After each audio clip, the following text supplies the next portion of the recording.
Welcome, patrons. I'm a little late to the party, but with Dragon Age Summer on the close horizon, I think it's time to catch up on the only Dragon Age release that I haven't covered so far. Last year's mini-comic series, The Missing, which was marketed as being a direct tie-in to Dragon Age Dreadwolf.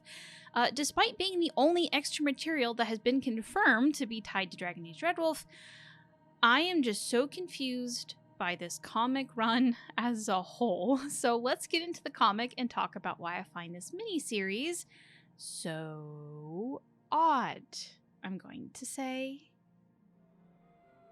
The Missing, Issue 1. We open this run with Varric and Scout Lace Harding exploring the deep roads with two Grey Wardens, Antoine and Evka Ivo.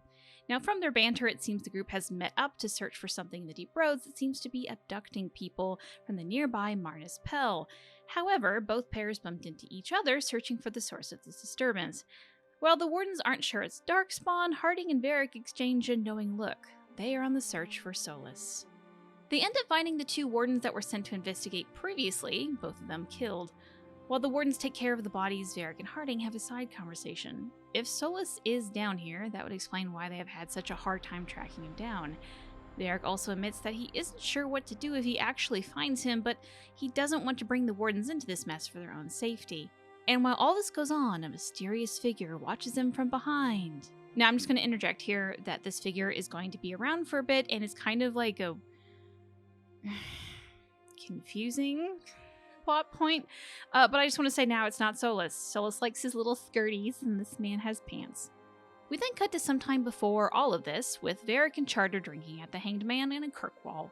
It seems she has basically come to dump the search for Solas onto him and Harding, as he is the only one the Inquisitor trusts for the job. Varric is actually against taking Harding on the mission, as while she is capable, she is just too trusting, and he fears that she could easily be manipulated by Solas to hesitate at the wrong moment. Charter shoots back that's why Varric is there, to build the best team to hunt him down. Varric is still very much against the idea, but Charter is insistent. If anyone can find a way, it's Varric. We're back in the deep roads, and the group has just found the bodies of the missing townsfolk, but they get attacked by deep stalkers. They fight, and Antoine gets injured. Then we cut back to some time before again, and it's Harding meeting with Viscount Varric. Harding teases him a bit about being a good leader, but Varric goes on to say that this is a dangerous mission, and she has a lot of loved ones and the most to lose out of the two of them. She then says she's up for the job, and that she found a lead in Marnes Pell. Back to the deep roads, and they have defeated the deep stalkers just in time for an ogre to appear. They kill it, but Antoine is still injured. Varric makes a quip about wishing he had a lover, and we tried, Varric. We've tried? Don't even go there. Anyway, as the ogre was using a man's leg as a weapon, they decide that the abductions was by the Darkspawn. While Evka tends to Antoine's wounds, Varric and Harding look around, and they end up finding a little room, covered in papers with a little desk and a cot. Solas was staying here, and recently. They are surprised that he's been staying in the deep roads as he hated the Darkspawn, but it seems he knew how to keep them away and wanted some place where people wouldn't bother him. They root around his room looking for why he would leave all of this behind, but then Harding finds an invite to meet Lady Chrysanthus in Viranium. They go back to the Warden but find a deep stalker dead that wasn't there before, and killed by a weapon no one else was carrying. Varric believes it's the Venatori. The two then meet up with the Wardens and thank them for the help, and then head out of the deep roads, saying that they are off to Viranium. We also get a shot at the Venatori agent in the dark, who I'm just going to spoil now is like the figure we saw earlier, and it's just... I don't know. Issue 2. Now, while the last issue Varric looked his usual self, perhaps with like a touch of grey, it seemed he has changed his outfit to what I can only assume will be how he looks for Dragon Age Dreadwolf. This is how he will look for the remainder of the comic, and I'm not really sure why he didn't look like this in the first issue. But we're just gonna move on. The two have just gotten into Viranium via the sewer lines, as the town is currently under siege by the Canary military. Harding gives a little side speech about their adventure so far, and eventually they find the home of Lady Chrysanthus.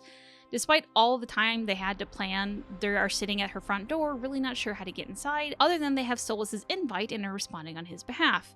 Which, you know, honestly, I do believe that these two just did not think that far ahead. Scout Harding gets you there, and that's about it, and Varric is just along for the ride. Yeah, they don't plan. A servant answers the door, and after not believing that Varric is actually the Viscount of Kirkwall, Harding says that they have the invite. The servant says that's impossible, as she hasn't sent any in months, and slams the door in their face. Then they just climb the side of the house and break in.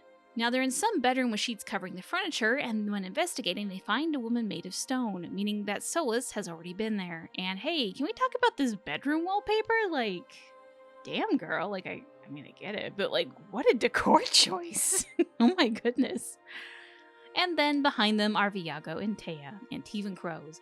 They explain that they were sent to kill her if she was part of the Venatori. Taya then asks Harding what they were doing there, and before she just kind of blabs the whole plan, Varric interrupts that they are with the Inquisition and are hunting down a dangerous man. The two pairs then exchange info on the Venatori, and Viago explains that there is reason to believe that the group is planning a move against Tevinter. The servant comes in, and there is a fight which all ends up in the servant telling the group where she kept the details to affairs, which is behind a hidden wall. Inside, there is a ton of paper, including a map of the Arlathan forest and a drawing of something called the Crucius Stone, which is some sort of magical weapon. Viago notes that the stone is elven by the marks in the drawing, but no one is sure what it does. Viago asks what would happen if the person the Inquisition is tracking gets his hands on the artifact, but before that's even answered, the lady's husband walks in and tries to kill them. A fight breaks out.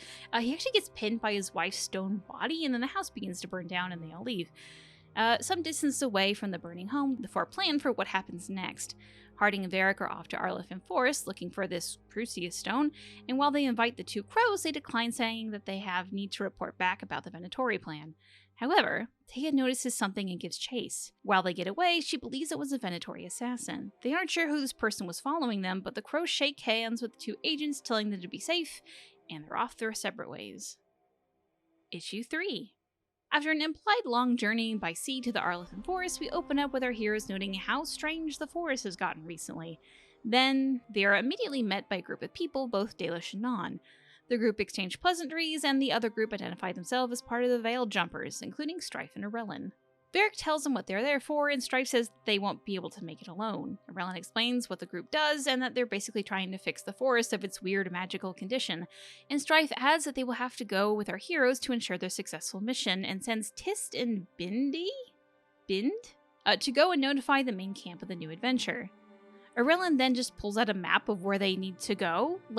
I feel like this is supposed to be just a general map of the Arlathan Forest, but it's actually like the Chutes and Ladders version of the next few pages, but yeah, she goes on to explain that there are trials to face on the way to this old temple that holds the stone, all ending with the Varteral, so let's go on with that.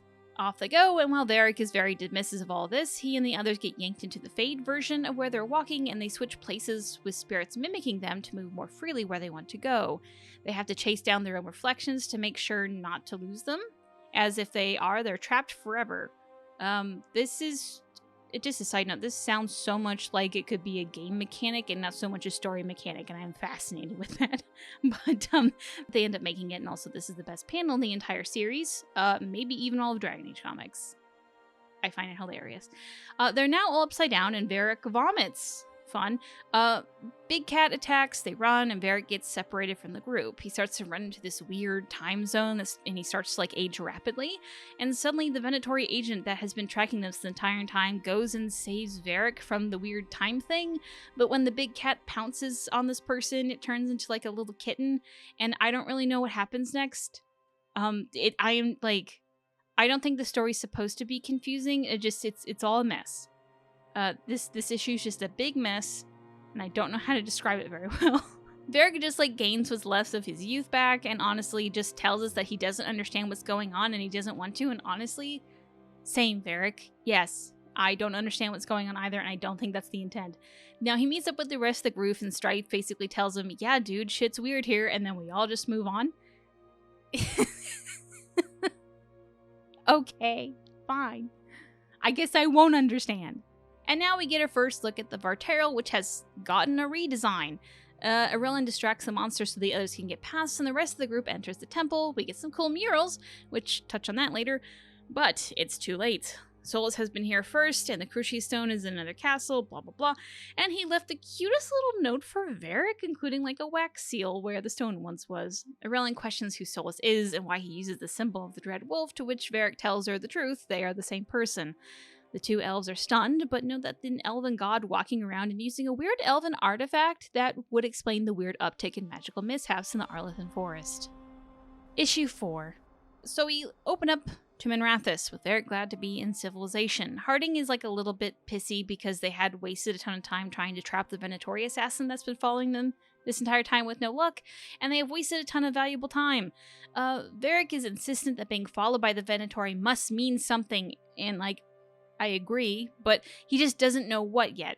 Meanwhile, Harding just wants to ignore it and focus on Solas, and that they just need help. Varric at least agrees on that and says he knows a woman. And here is Nev Gallus, private investigator. They meet her in a bar, and it's clear she's met Varric before and knows of Solas. Harding is surprised to hear that he is known, and it seems he has been in Deventer attacking Venatori and stealing certain artifacts from them, as well as freeing elven slaves. So now the city is filled to the brim with rebellious slaves causing trouble in the name of Fenharel, and a bunch of Venatori are just a little bit angry. This begins a very confusing mini subplot between Varric and Harding. Harding is arguing to just shoot Solas, while Varric wants to talk and make peace. This is also where I would like to remind everyone that in issue 1, Varric was worried that Harding was too trusting and would be easily manipulated by Solas. Meanwhile, Varric's big plan is, I'm going to out-debate the Lord of Debaters. I'm going to largely skip over this, as it's just sort of here. Varric tries to pay Nev for her time, but she insists on taking them to see the Shadow Dragons, one of our new factions, to talk about the escaped slaves. Also, the Venatori spy is here. Hey buddy, how you doing? Nev takes the group to an alley where they find 2 elves eating kitchen scraps. They run, but one is quickly caught by Harding. They pay him for information, and when asked if he was working for Solas, he actually denies it. He says that Solas freed them not to do his bidding, but because he was just horrified at what they had to endure at the hands of the Venatori. He then goes on to say that Solas was escaping via the canals. The elven man then goes on to say that if the Shadow Dragons want to help, the slaves are gathering on the docks to help organize. Nev is curious, as she heard there was a major Venatori event on the docks tonight as well. So then, like, I don't know, things are kind of falling apart with the storyline, but Varric gets the idea that because they met with the slaves, they are now responsible for making the Venatori think that the slaves are working with Solas, and now that they are in danger. Yeah, I guess. Okay. Nev says to call off the meeting, but there just isn't any way to do it in time, so Varric and Harding agreed to postpone catching Solas in favor of saving the slaves.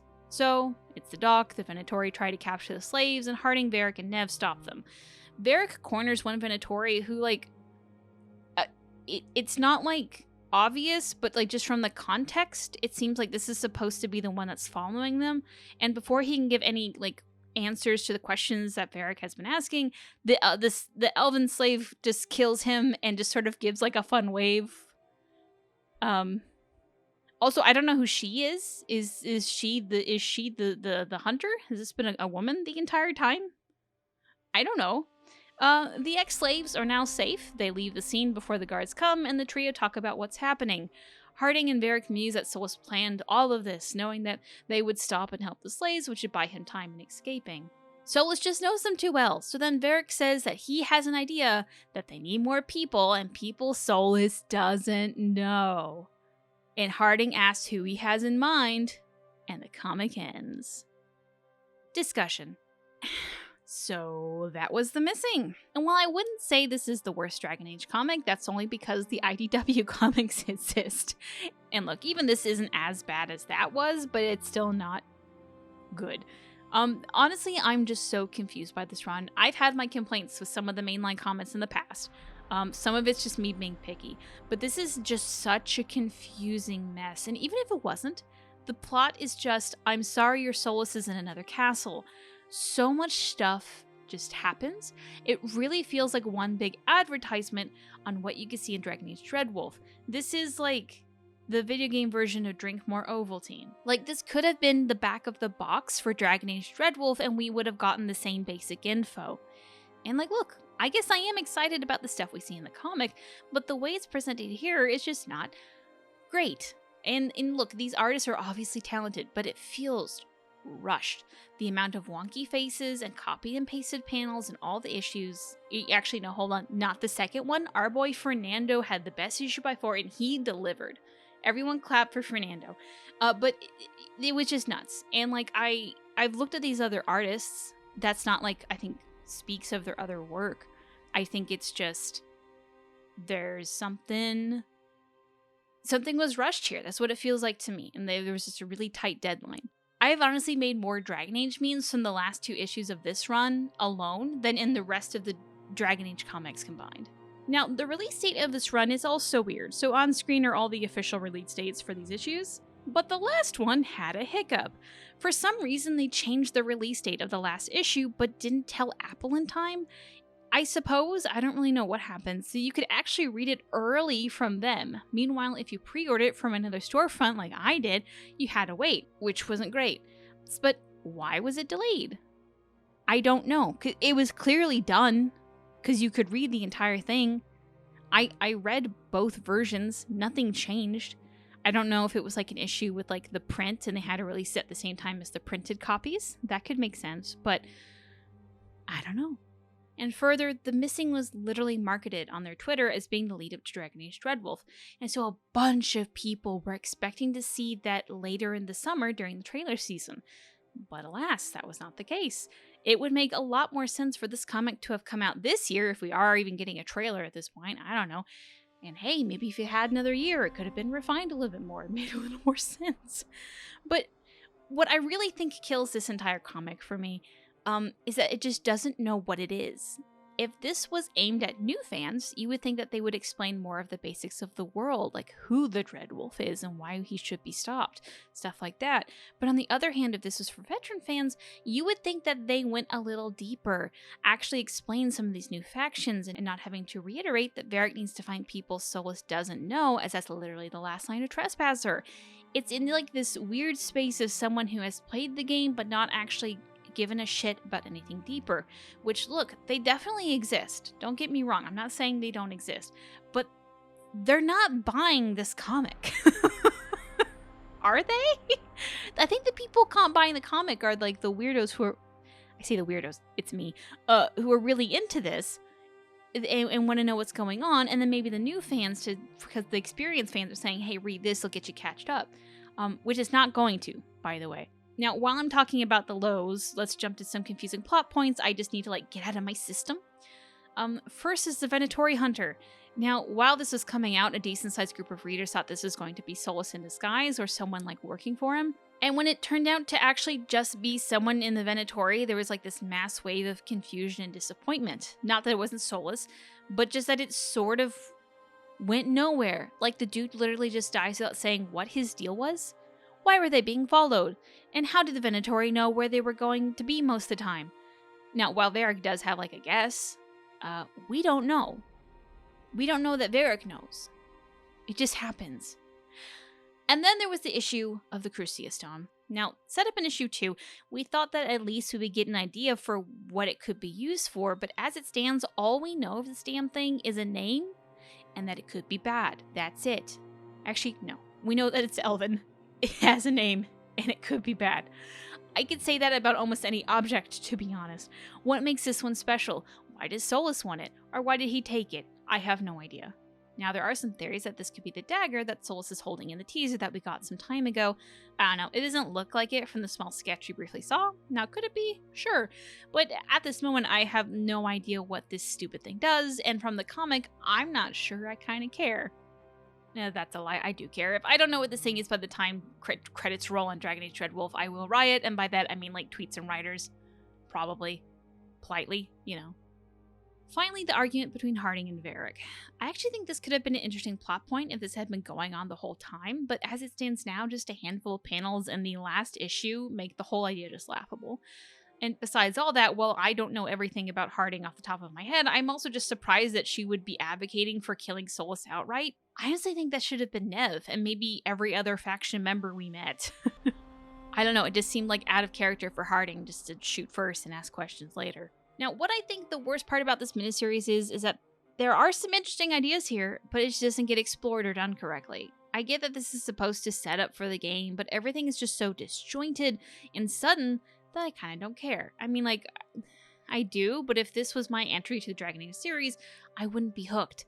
I'd even go so far to say is that if you were trying to recommend the world Dragon Age or even Dragon Age Dreadwolf to your friends, do not to give them the missing. Give them to Winter Nights. And when asked about this, pretend like it doesn't exist. This is a comic for the people that consume everything about Dragon Age like me, and that's really about it. Now, moving on to just some details I want to talk about. It isn't much, but in issue 2, there's like a bone thrown to all 3 of you in the Solas Varric space, so congratulations. I'm very happy for you. So pretty much every issue was just sort of lightly exploring an area and then introducing us to some NPC in that area, and pretty much all of those people introduced were actually featured in Tevinter Nights, which is why it's a better intro. Issue 1 have Wardens Evka, Ivo, and Antoine, who featured in Hunger from Tevinter Nights and the short story Won't Know When. The 2 are lovers, and depending on when this comic is set in comparison to the short story, they're also engaged. Issue 2 had Viago de Rivia and Androtea Tea Cantori, or Cantori, whatever. 2 talons for the Crows, which, if you're fairly new to Dragon Age, that means that they are part of the famous assassins group, the Antivan Crows, and they each lead a house of assassins. They have actually been in the comics before, but their first real appearance was in Tevinter Nights, 8 Little Talons, and sort of the short story The Wake, but it's kind of more about other people than them, but they are there. But the 2 have a very flirty relationship and are definitely in that we are totally dating, but we haven't called it that yet stage of a relationship. Issue 3 has Strife and Arlathan from Tevinter Nights, 3 Trees Till Midnight, and the short story Ruins of Reality. Now, the interesting part here is that in Tevinter Nights, Strife is described with no Valislin, but here clearly has it. Weeks will later clarify in Blue Sky that Strife was working with the Dalish and Veil Jumpers for years, and sometime in between the Tevinter Nights story and the missing, he went through the Rite. Now, there is a conversation here about the Dalish maybe knowing the gods were evil and then getting the Rite anyway, so they may have just reclaimed the marks. But that's kind of a later video, and maybe for something when we have more about Dreadwolf. And finally, issue 4 has Nev Gallus from Tevinter Nights, The Strength of Minrathous. Much like what was set up in the comic, she's a private investigator at Minrathous doing what she can to help her city. As seen in the comic, in a few panels, she is missing part of her leg and has a really neat dwarven prosthetic. Now, the comic also dropped 2 new factions to the lore, the Veil Jumpers and the Shadow Dragons. However, the comic also just does not give a clear description on what either of these factions do. Now, the Shadow Dragons, which I'm just going to go on the record and say that I just don't really like the name. Not a fan. But they seem to be an anti-slavery group in Tevinter, but from the way Nev talks, it almost sounds like that's not their main focus. I'm assuming just based on context that they don't like the Venatori, and they are sort of like the opposing force to the Venatori. So probably takes the exact opposite stance on politics as them as well, so at a guess, anti-slave, pro-chantry, take Tevinter on a new path rather than the ancient one soaked in blood, that sort of thing. Which I actually think that would be a good focus for Dreadwolf, as that seems to kind of mirror the Solas plot like a little bit. Now, the Veil Jumpers we have like a little more on, and I think that the faction images we thought were the Executors might actually have been them instead. They seem to be a group of mostly elves, see some fucked up shit happening in the Arlathan forest, and are trying to fix it. So I imagine that this group is basically a bunch of weirdos that like strange magic and don't mind risking their lives while seeing the wonders Thetis can produce. Sign me up, I'll take 50s of these little guys. While in the comic it was pretty lackluster, the short story Ruins of Reality sounded like my kind of weird, and I hope we get some like insane kind of Lynchian level of insanity in the Arlathan forest. So along with Varric the Varteral got a redesign. I'm not really going to judge it right now, as like seeing an in-game model that I'm just going to assume that this is based on is going to be more important than a miniseries issue. But it could be cool. While I did like the form factor of like the vaguely spider-shaped ones in the past, I also like this, Green Man version. So probably the best part of issue 3, perhaps even the whole series, was this one panel right here. We have a look at a mural of 2 women embracing, one sporting the crown of who I've been calling Moonhead in the trailers. Now, technically, this is also the first time a real piece of Dragon Age media has given us some answers. A lot of what we assume has come from the Bioware 25 book.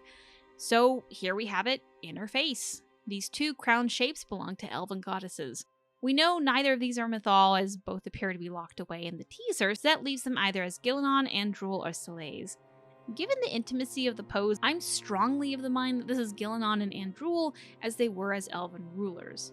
I also want to point out the bird in the back, behind who I am strongly assuming to be Gillenon, as Andrul's symbol includes both an owl and a hawk. That looks more hawk-like to me, but I don't know. Now, what I also find interesting is that in this issue, we have seen things that were supposed to be detailed and just weren't. So the level of detail on this mural, along with the fact that the mural right next to it is an image that Bioware has released, well, frankly, I'm just hopeful that this is based on a real in-game mural that we could possibly see one day. Speaking of the other mural, I'm actually super confused at why it's here. This is a mural that includes both Meredith and Corypheus, making it, like, contemporary. Granted, they are cut off in this image, and why we can say, like, Solas painted it all before leaving his note to Varric and just sort of fucking off. I think a much more reasonable explanation is that the artist just kind of added in here for funsies. So let's touch on Solas's note. When this issue came out, there was a bunch of people that chimed in saying that this note just did not sound like him. While I think that's more of a credit to the writing of the series, I think is being like a little picky. It's about as in character as the others were for me, I suppose. So I don't know. The note wasn't even that glaring of an issue compared to everything else in my mind. Now, frankly, I was more amused that he has a custom Dreadwolf wax seal that he just carries around. I find that adorable. This guy is a sucker for theming, and I appreciate that. So, finally, I want to touch on Varric's plan to stop Solas, which seems to be talk him down. And, like, when I first read that, I thought it was, like, a little lackluster, but thinking on it more, and, like, the fact that, you know, frankly, we've all been thinking about 10 years of how to stop Solas. And yeah, honestly, I don't really have that many good ideas either. Appealing to his rationality and his heart both, and that, like, perhaps there could be some middle ground to his plan, even if he doesn't see it, that we could at least talk about it, I think that could get us somewhere. Now, there probably is a way to kill him. He was dying in the dark future of Redcliffe due to red lyrium poisoning. However, he was much weaker then, and it might even be possible that wouldn't work now. But I'm also curious as to what Varric would say. While they were close in Inquisition, and Aroma and Slavellan came closer than anyone in turning him away from his path, what on earth could Varric, or anyone, say that could make him see otherwise? And it's an answer I'm hoping to find out soon. And that, dear patrons, is all that we know on The Missing. Ideally, once the game comes out, I would like to actually revisit this miniseries and kind of talk about these issues with more knowledge of what it's trying to do. If there's actually enough there, I'll do a part 2, and if not, I'll just pin a comment down below with kind of just like a quick explanation of what happened, or like what the fuck the Crucius Stone is. Oh, but yeah.